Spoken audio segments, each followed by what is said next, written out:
Es siempre una alegría poder recurrir a la palabra del Dios viviente.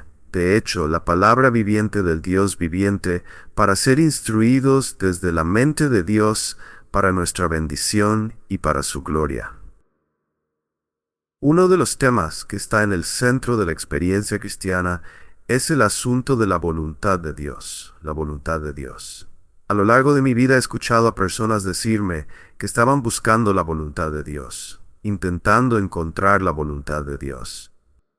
De hecho, hace muchos años escribí un pequeño libro llamado La voluntad de Dios no está perdida, porque me parecía que muchas personas actuaban como si lo estuviera, como si Dios hubiera colocado su voluntad en algún lugar oscuro, como si Dios fuera una especie de conejo de Pascua divino que había escondido el huevo dorado en algún arbusto, y todo lo que hacía era sentarse en el cielo diciendo: te estás acercando o te estás alejando, mientras deambulábamos por los arbustos de la vida tratando de encontrar el huevo. Hay personas que piensan que la voluntad de Dios es lo más indeseable, que es como una dieta. Si no sabe bien, puedes comerla. Que la voluntad de Dios es todo lo que no quieres hacer. Que Dios es una especie de aguafiestas cósmico que dice: ahí hay alguien divirtiéndose, deténlo. Como si Dios quisiera hacer la vida dolorosa, sombría, triste y difícil. Hay quienes piensan que la voluntad de Dios es como, supongo que se podría decir, una experiencia traumática inesperada, como si estuvieras corriendo por la calle tratando de alcanzar un autobús, tu pie resbala en una cáscara de plátano y caes sobre un mapa de Argentina en la cuneta. Oh, iré a Argentina como misionero, este es un llamado divino. Algunas personas abordan la voluntad de Dios de esas maneras. Algunos piensan que la voluntad de Dios es como un billete de lotería. No muchos consiguen uno. Y si consigues uno, te vuelves realmente bendecido. Y la mayoría de nosotros simplemente tira billetes viejos sin nunca saber lo que es ganar la voluntad de Dios. Luego está la idea del punto específico, que la voluntad de Dios es este punto específico y solo ese punto, que hay un hombre para ti y una mujer para ti, una casa, un coche, una carrera, una escuela, y tienes que pasar por la vida tratando de conectar los puntos, porque si te saltas los puntos, estarás fuera de camino, y cuando todo termine, el dibujo de tu vida no tendrá sentido. Y así existe esta teología del punto, que realmente no es fácil de entender para las personas que intentan encontrar ese punto, porque tan pronto como crees que tal vez esta es la chica adecuada con la que deberías casarte, te preguntas si no habrá un punto mejor en otro lugar. O una expresión más específica de la voluntad de Dios. ¿Estás realmente en lo correcto? ¿Estás realmente equivocado? ¿Existen opciones y alternativas? Y pasas la vida tratando de encontrar una especificidad que está mucho más allá de lo que Dios jamás quiso. ¿Cuál es la voluntad de Dios para tu vida?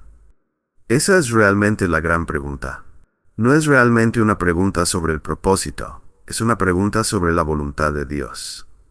No se trata de qué deberías ser en función de tus habilidades y tus dones y todo eso. Se trata realmente de cuál es la voluntad de Dios para tu vida. Esa es una pregunta muy fundamental que todos como cristianos nos hacemos, y tiene que ver con todo en nuestras vidas.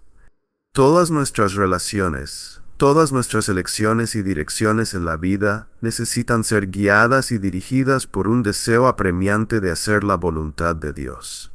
De hecho, diría que probablemente esa es la búsqueda más fundamental y esencial en la vida cristiana, hacer la voluntad de Dios. En el Salmo 143, en el versículo 10, David oró esa oración. Escucha lo que dijo David. Dijo: Señor, enséñame a hacer tu voluntad. No dijo: enséñame a entender tu voluntad. No dijo: enséñame a conocer tu voluntad. No dijo: ayúdame a encontrar tu voluntad. No dijo: Dios, por favor, revela tu voluntad, manifiesta tu voluntad. Dijo: Señor, enséñame a hacer tu voluntad. Lo que implica la suposición de que no se trataba de información, sino de obediencia. No era cuestión de saberla, sino de hacerla. No le pide a Dios que revele su voluntad, simplemente dice, dame poder para cumplirla, lo que asume que él ya sabía cuál era. Nuestro Señor dio el ejemplo de una vida dedicada a hacer la voluntad de Dios, cuando, incluso enfrentándose a los horrores de la cruz y a la ira de su propio Padre en el juicio divino acumulado sobre él, mientras cargaba con los pecados de todos los que alguna vez creerían, dijo esto: No se haga mi voluntad sino la tuya. Lucas 22:42. Estaba totalmente y constantemente y únicamente dedicado a la voluntad de su Padre. Vivió su vida en ese compromiso. En Juan 4:34 dijo, He venido a hacer la voluntad del que me envió. 2 veces más en el Evangelio de Juan, capítulo 5:30 y capítulo 6:38, lo expresó de esta manera: No busco mi voluntad, sino la voluntad del que me envió. Y luego nuestro Señor extendió eso más allá de sí mismo, cuando sus discípulos dijeron, Enséñanos a orar. Él dijo, Oren así: Padre nuestro que estás en los cielos, hágase tu voluntad. Ora en dirección a la voluntad de Dios. Dirige tu vida hacia la voluntad de Dios. En Hechos 21:14 hubo cierta preocupación por parte de algunos creyentes acerca de lo que estaba sucediendo entre los apóstoles, y su respuesta fue esta declaración: Hágase la voluntad del Señor. El apóstol Pablo dice a los creyentes en Roma, el capítulo 1, versículo 10, Quiero ir, pero quiero ir a ustedes por la voluntad de Dios, es decir, si es consistente con la voluntad de Dios. Dice lo mismo al final de Romanos 15:32, que pueda ir a ustedes con gozo por la voluntad de Dios. Jesús vivió su vida en la búsqueda de la voluntad de Dios. Pablo vivió su vida en la búsqueda de la voluntad de Dios. Se nos dice que oremos para que se haga la voluntad de Dios, no más allá de nosotros y fuera de nosotros, sino en nuestras propias vidas. Pedro dice que los creyentes deben vivir el resto del tiempo en la carne, el resto de su tiempo en esta tierra, para la voluntad de Dios. Prenemo Pedro 4:2.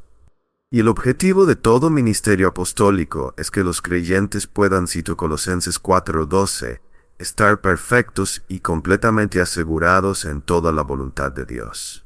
Así que la esencia misma de la vida cristiana es hacer la voluntad de Dios, ser obediente a lo que Dios quiere, lo que Dios desea y lo que Dios requiere, por amor, por gratitud, por adoración, por honor, por aspiración santa y deseo, por la búsqueda de bendición y utilidad.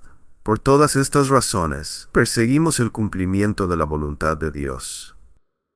Creo que el tratamiento más magnífico en las Escrituras sobre el corazón de un verdadero creyente anhelando hacer la voluntad de Dios se encuentra en el Salmo 119. En el Salmo 119 hay 176 versículos, y 175 de ellos son anhelos sinceros del salmista para que Dios le capacite para hacer su voluntad.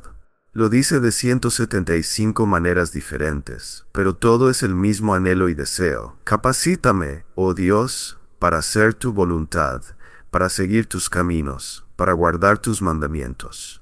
Y esta es la razón por la que vivimos y para lo que vivimos, para hacer la voluntad de Dios. Ahora bien, ¿qué es este concepto de la voluntad de Dios? Quiero explicarlo en 2 partes, porque hay 2 maneras de entenderlo. Abre tu Biblia en el Salmo 33. Vamos a mirar el Salmo 33 por un momento. Esto nos ayudará a ver una perspectiva sobre la voluntad de Dios. Y esa es la voluntad de Dios que Dios mismo cumple. Esa voluntad de Dios que Dios mismo realiza. Esa voluntad de Dios que Dios mismo ejecuta. En el versículo 6 del Salmo 33 leemos esto: Por la palabra del Señor fueron hechos los cielos, y por el aliento de su boca todo su ejército. Él junta las aguas del mar como en un montón, pone en depósitos los abismos. Esto representa a Dios, por supuesto, como el creador de todo el universo entero, los cielos, desde lo más alto hasta la tierra y el agua que está en la tierra. Por lo tanto, en el versículo 8, tema al Señor toda la tierra, teman delante de Él todos los habitantes del mundo. Esto es un llamado a dar honor al Creador del universo y todo lo que hay en él. Y luego viene el versículo 10. El Señor hace nulo el consejo de las naciones, frustra los planes de los pueblos. El consejo del Señor permanece para siempre, los planes de su corazón por todas las generaciones. Esto nos introduce a la voluntad soberana de Dios, esa voluntad de Dios que Él soberanamente ejecuta por sí mismo.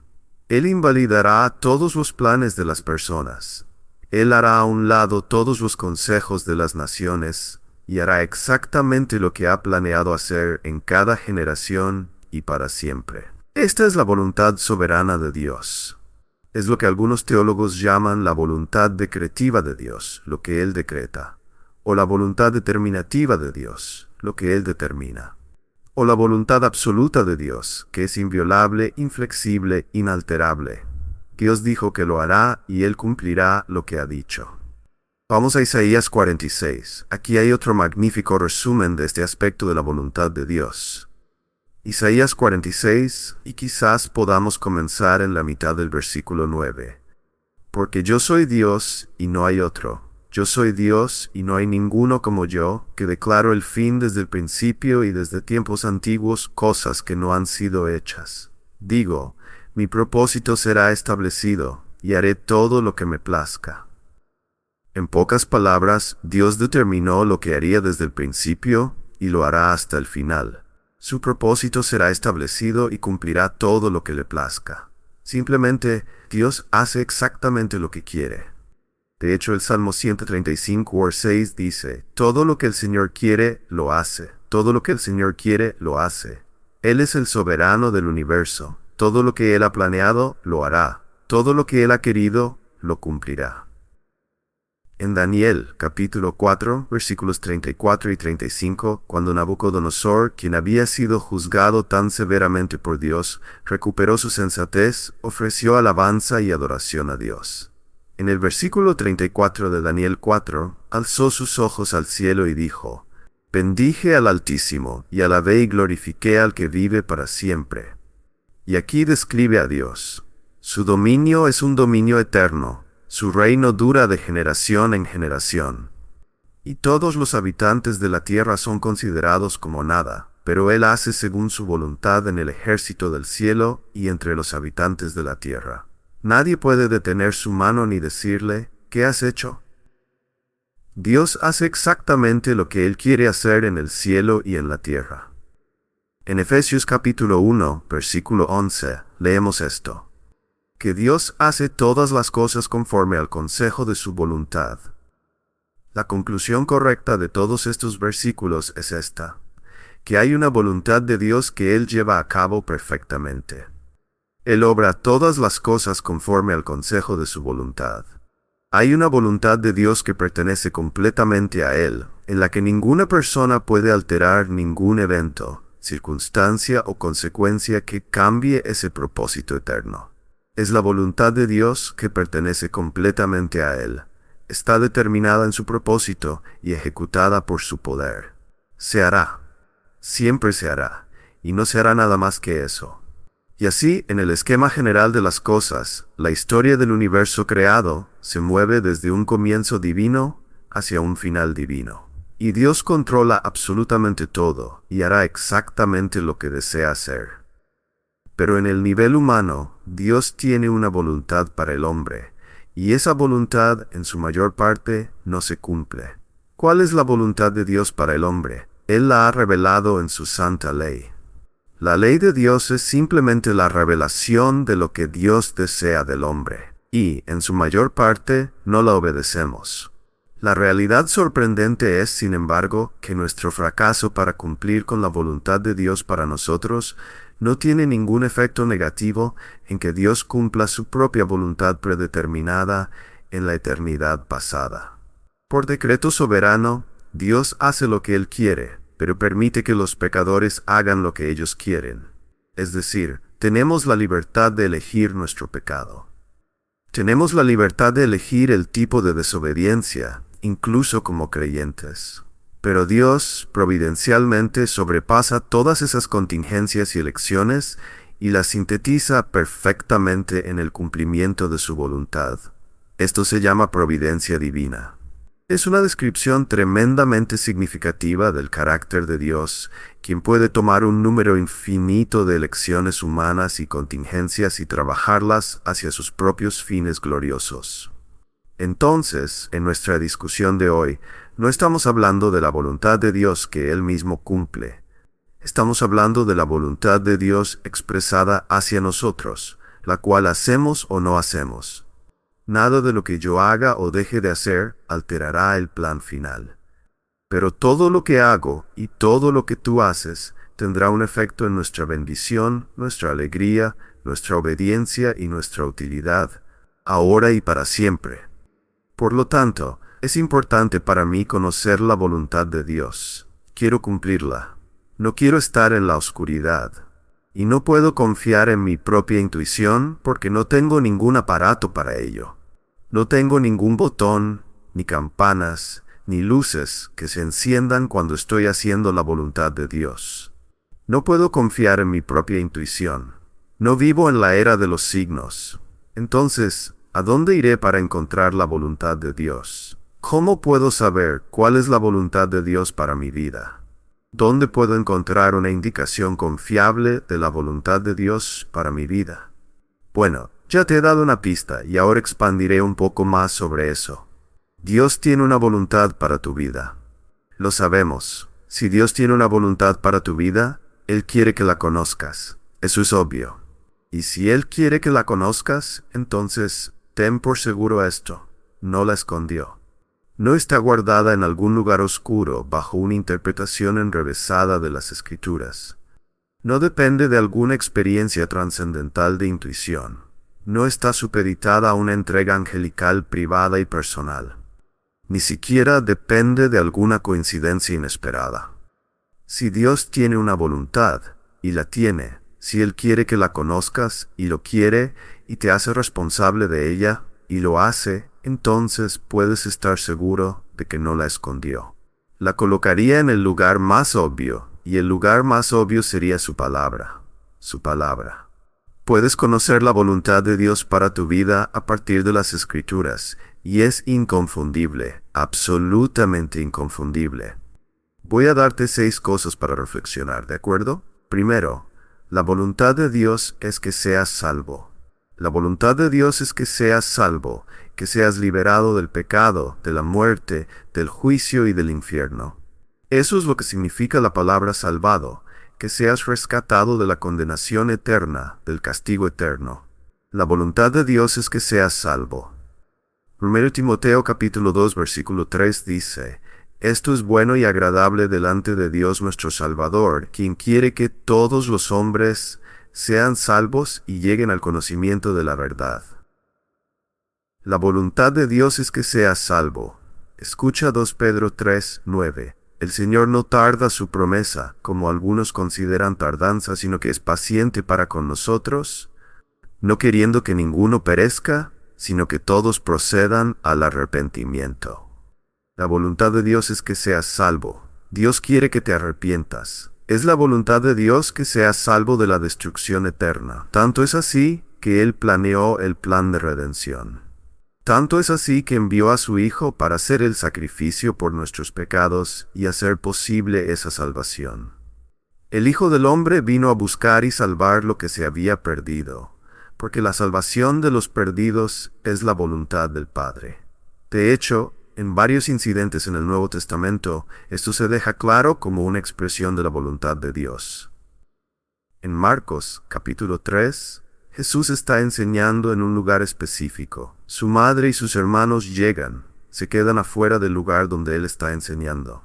Llaman a Él, la multitud está alrededor de Él, y entonces el mensaje finalmente llega a Él a través de la multitud. Versículo 32 de Marcos 3. He aquí, tu madre y tus hermanos están afuera buscándote.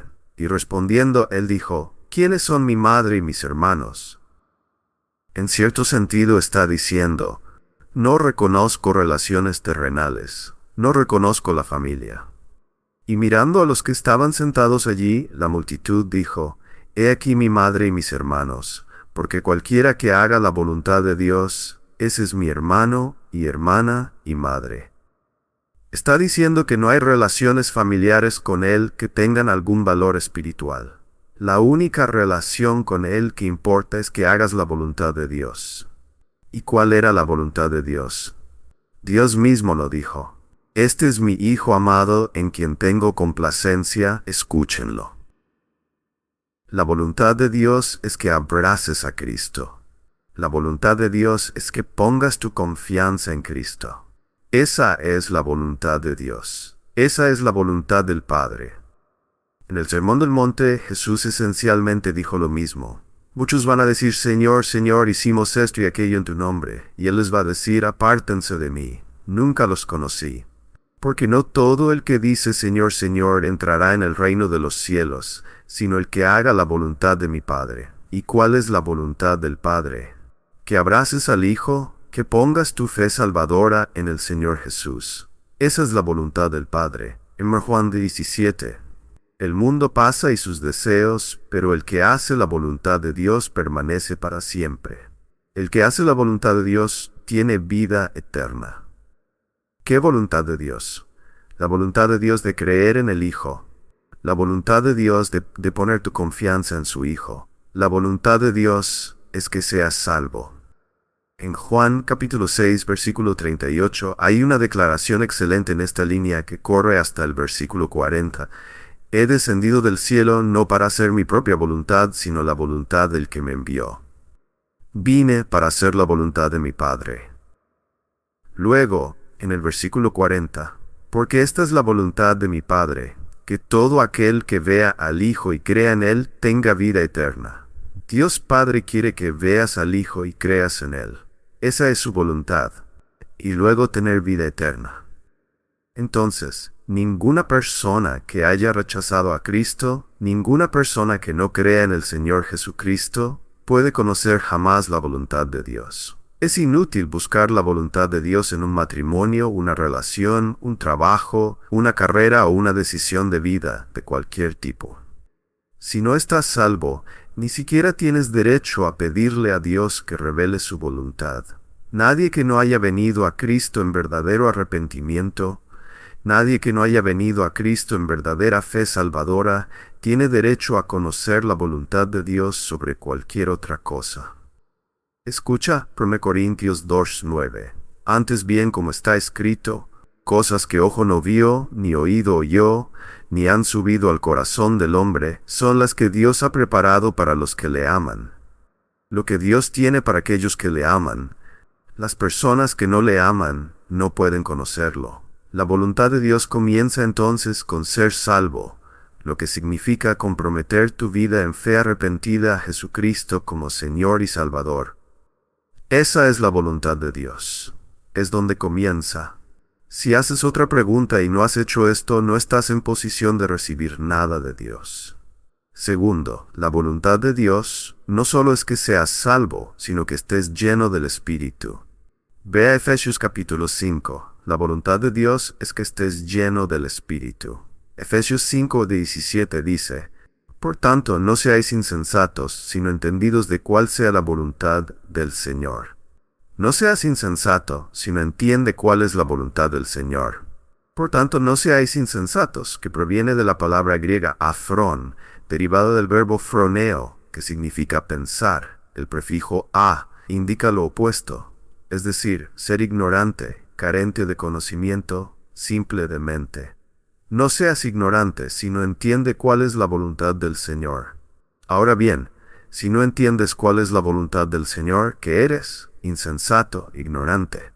Incluso podrías decir que estúpido. Podrías decir, eso es un lenguaje bastante fuerte. Lo es, porque la voluntad de Dios no está perdida, no es oscura, no está escondida.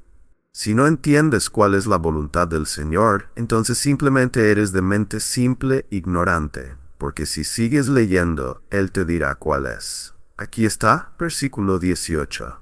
No os embriaguéis con vino, en lo cual hay disolución, antes bien sed llenos del Espíritu.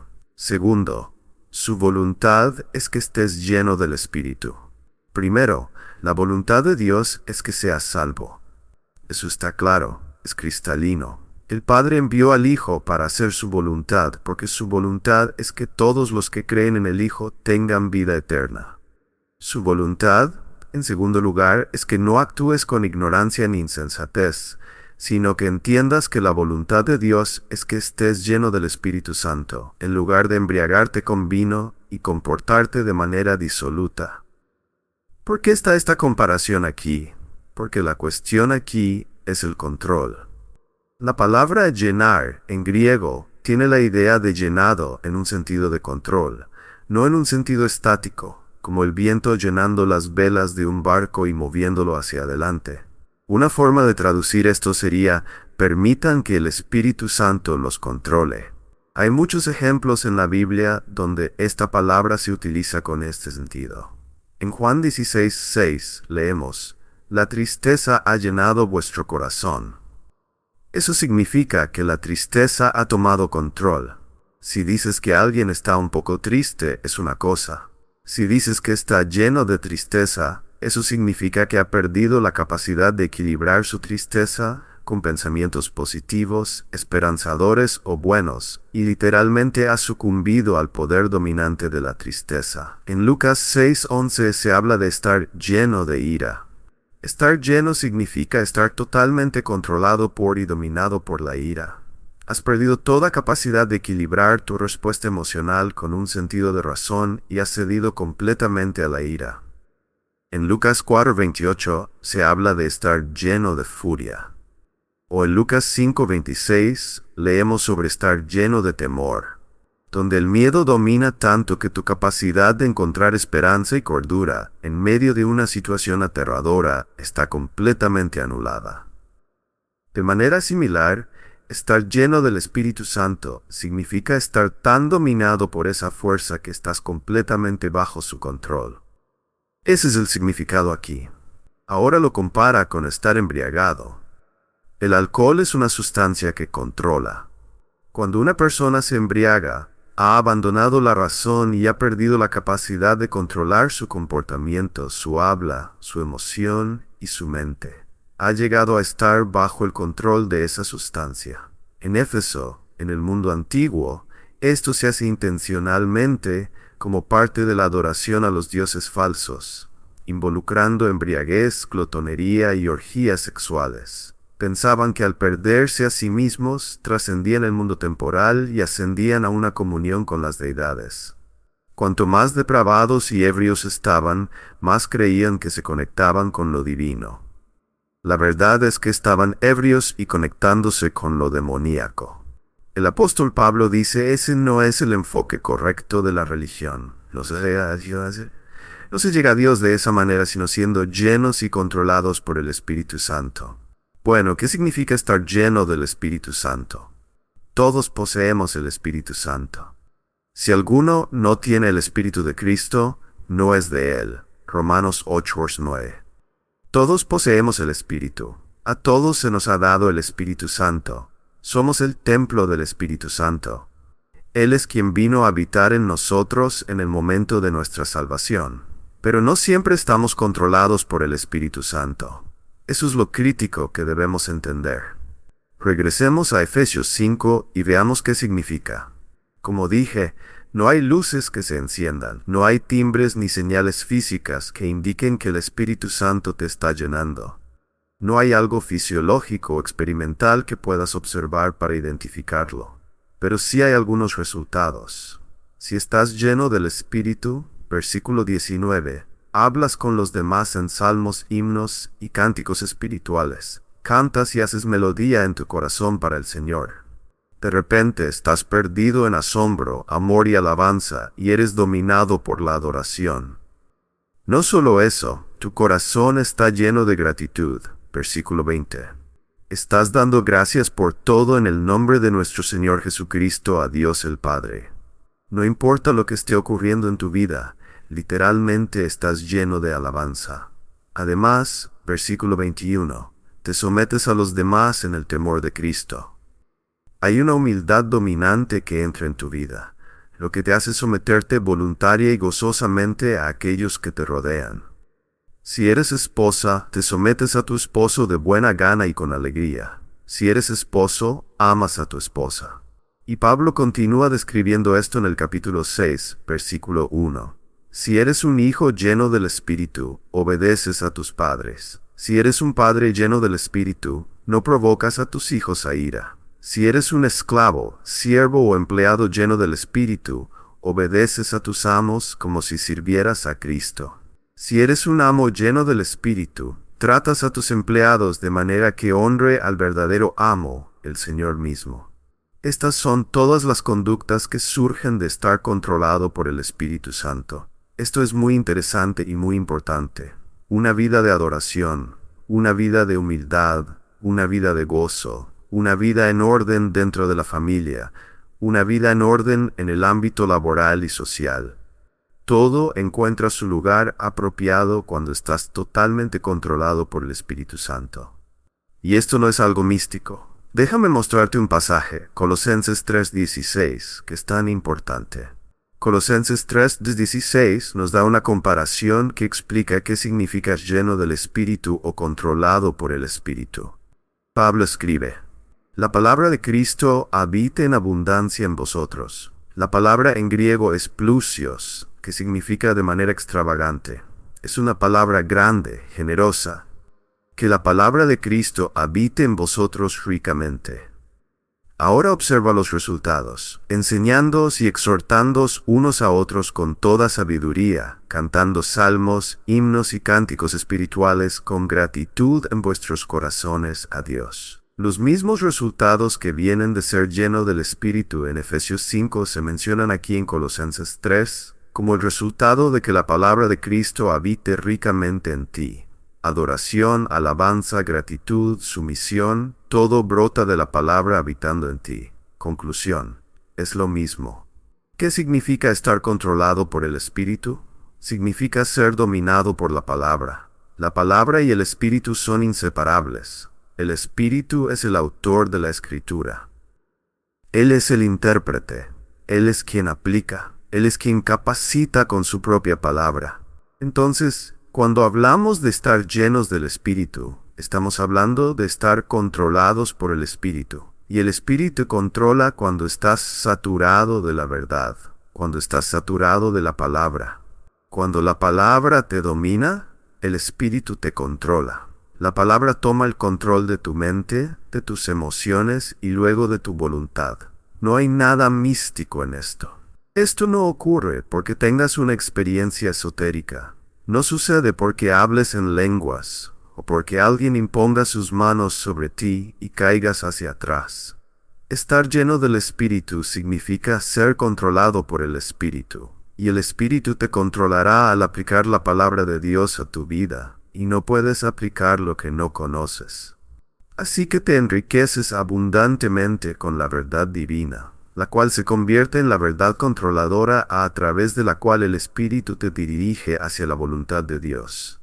La voluntad de Dios, ¿qué es? Que seas salvo y lleno del Espíritu. Antes de preguntar, oh Dios, ¿qué chica debería casarme? Oh Dios, ¿qué chico debería casarme? ¿O debería ir allí? ¿Debería hacer esto o aquello? Estas son las preguntas más fundamentales. La voluntad de Dios es que seas salvo y lleno del Espíritu. Tercero, vamos a 1 Tesalonicenses capítulo 4. Si no conoces la voluntad de Dios, ¿qué eres? Insensato, porque está ahí para ti. Aquí hay otra declaración directa y clara, Tesalonicenses 4:3, pues la voluntad de Dios es vuestra santificación. ¡Wow! No deja mucho a la especulación, ¿verdad? No es difícil de entender, no es oscuro. Esta es la voluntad de Dios, vuestra santificación. Una gran palabra que significa separación. ¿Separación de qué? Del pecado, para ser apartados del pecado. Dios quiere que seas salvo, que estés controlado por el Espíritu y que estés separado del pecado. Es exactamente lo que dice.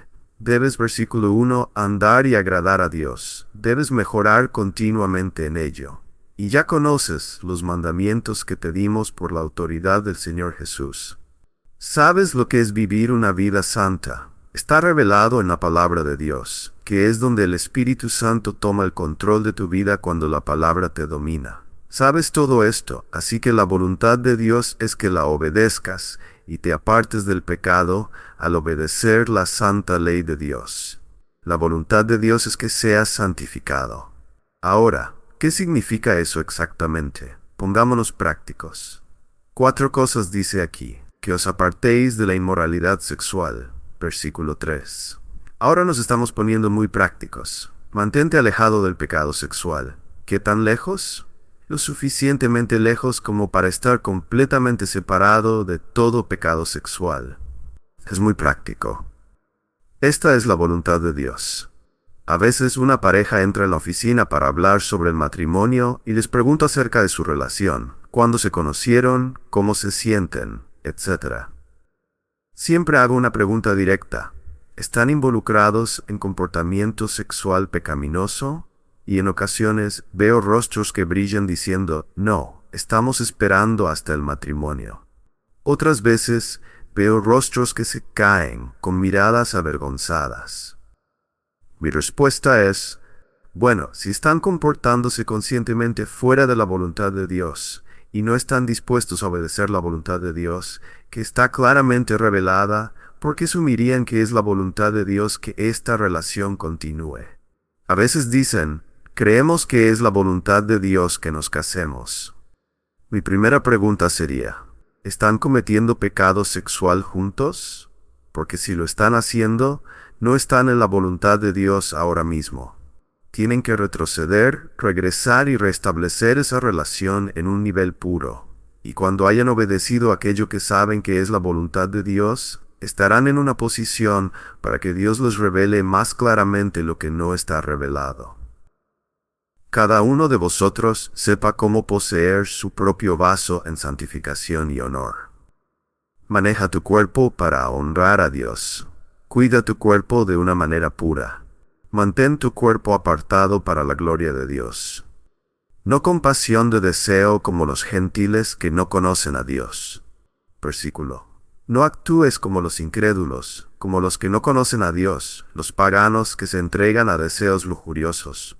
No vivas como vive el mundo, mantente alejado de los deseos sexuales pecaminosos. Que ninguno agravie ni engañe a su hermano en este asunto. Versículo 6.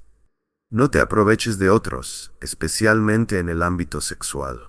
Cuando alguien dice te amo, pero quiere aprovecharse de ti para satisfacer sus propios deseos, eso no es amor, es lujuria. El mensaje aquí es claro, mantente lejos del pecado sexual. Honra a Dios con tu cuerpo, no vivas como los incrédulos, y no te aproveches de otros para tu propia gratificación.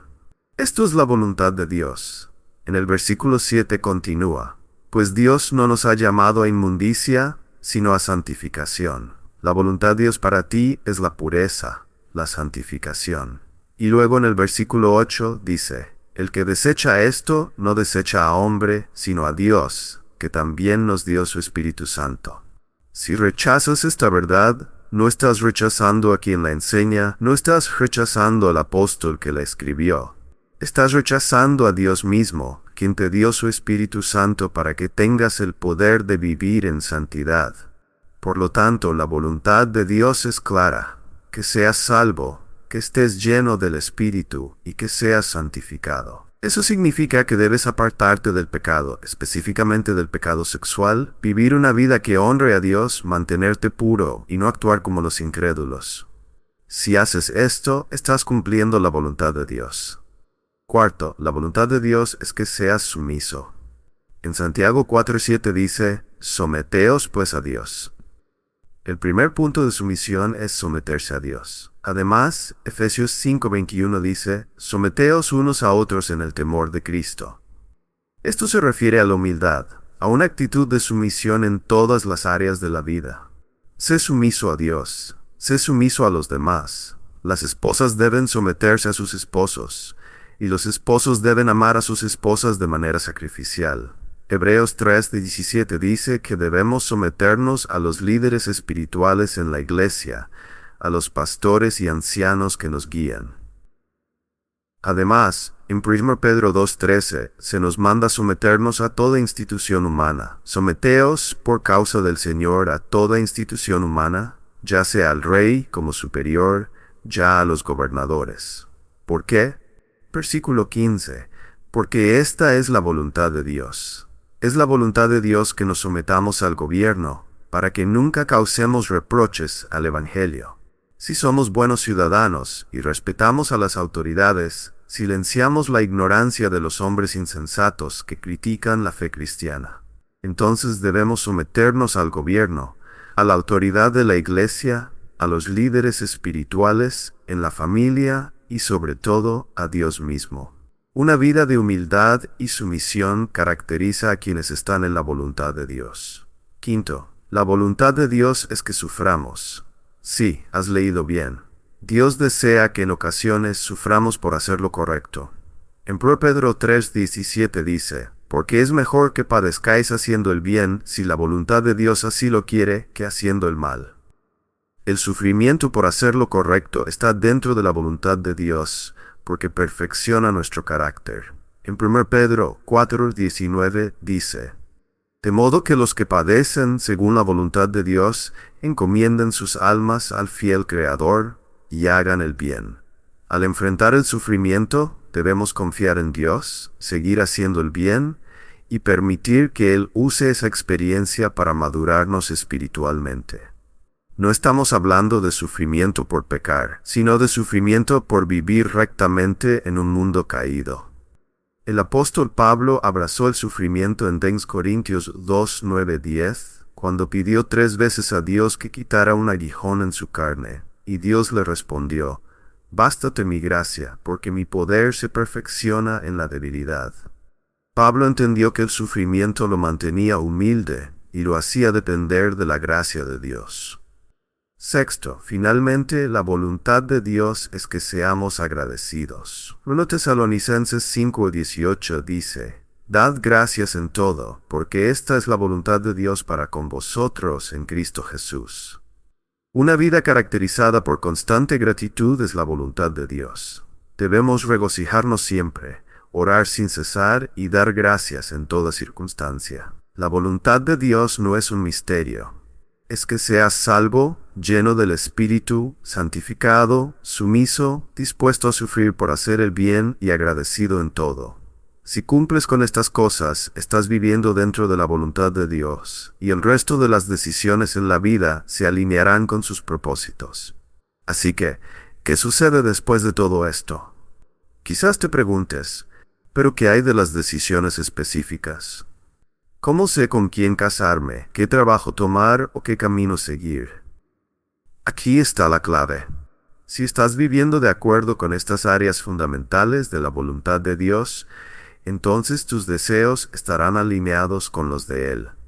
El Salmo 37:4 dice, deleítate a sí mismo en el Señor y Él te concederá las peticiones de tu corazón. Esto no significa que cumplirá tus propios deseos egoístas. Significa que plantará sus deseos en tu corazón. Si estás viviendo en la salvación, lleno del Espíritu, santificado, sumiso, dispuesto a sufrir y agradecido, entonces puedes confiar en que los deseos que surgen de tu corazón son los que Dios ha puesto allí. Por ejemplo, ¿por qué Pablo fue a la iglesia en Éfeso? Porque quería ir. No hubo nada místico al respecto. Él no escuchó voces del cielo. Simplemente vio una necesidad y quiso ir. Dios estaba controlando sus deseos porque Pablo estaba deleitándose en el Señor. ¿Por qué decidió casarse con cierta persona? Porque lo deseaba. Él dijo, eso es lo que quiero. Creo que Dios está controlando mis deseos. Esto no se trata de una experiencia mística ni de una señal milagrosa. Se trata de confiar en que si estás viviendo conforme a la voluntad de Dios, Él está moldeando tus deseos. La idea se resume en Génesis 24:27. Yo estando en el camino, Jehová me guió. Está en el camino correcto, obedeciendo lo que Dios ya ha revelado en su palabra, te lleva naturalmente a las decisiones correctas. Cuando confías en Dios y te deleitas en Él, puedes avanzar con confianza en las decisiones de tu vida. Esto es lo maravilloso de la voluntad de Dios. No necesitas buscarla como si estuviera perdida. Dios ya la ha revelado claramente en su palabra. Vive conforme a lo que sabes que es su voluntad. Y para las decisiones específicas, sigue los deseos que Él ha puesto en tu corazón mientras confías en Él. Para concluir, Hebreos 3, 20-21 nos da esta bendición. Y el Dios de paz que resucitó de entre los muertos a nuestro Señor Jesucristo, el gran pastor de las ovejas, por la sangre del pacto eterno, os haga aptos en toda obra buena para que hagáis su voluntad, haciendo Él en vosotros lo que es agradable delante de Él, por medio de Jesucristo, al cual sea la gloria por los siglos de los siglos. Amén.